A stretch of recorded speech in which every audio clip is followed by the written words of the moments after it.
गेल्या काही दिवसांपासून मुंबईमधील हवेच्या प्रदूषणाचा स्तर जो आहे तो थंड मोसमामध्ये आपल्याला घसरताना पाहायला मिळतोय। हवेमधलं प्रदूषण गेल्या काही दिवसांपासून मुंबईमध्ये मोठ्या प्रमाणात वाढलेलं होतं, त्यामुळे मुंबईकर नागरिक जे आहेत ते त्रस्त झालेले असल्याचं पाहायला मिळतंय। परंतु या मुंबईतल्या हवेच्या प्रदूषणाच्या संदर्भात मुंबई महानगरपालिका असेल आणि राज्य सरकारचं पर्यावरण खातं असेल, या दोघांनी ॲक्शन मोडमध्ये येऊन काही निर्बंध जे आहेत ते मुंबईमधल्या विकास कामांवरती लावलेली होती आणि त्यानंतरच मुंबईमधल्या हवेच्या प्रदूषणाचा स्तर जो आहे तो सध्या खालावताना पाहायला मिळतो। त्याचबरोबर मुंबईच्या वातावरणीय परिस्थितीमध्ये देखील बदल होताना सध्या तरी आपल्याला पाहायला मिळतोय।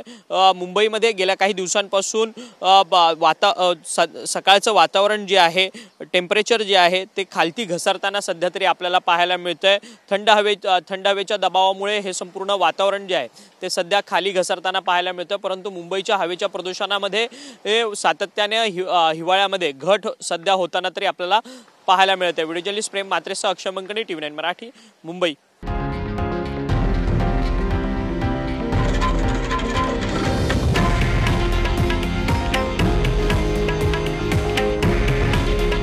हे आहे देशातील नंबर 1 न्यूज नेटवर्क आणि आपण पाहत आहात TV9 मराठी। काळजी तुमची, हित महाराष्ट्राचं।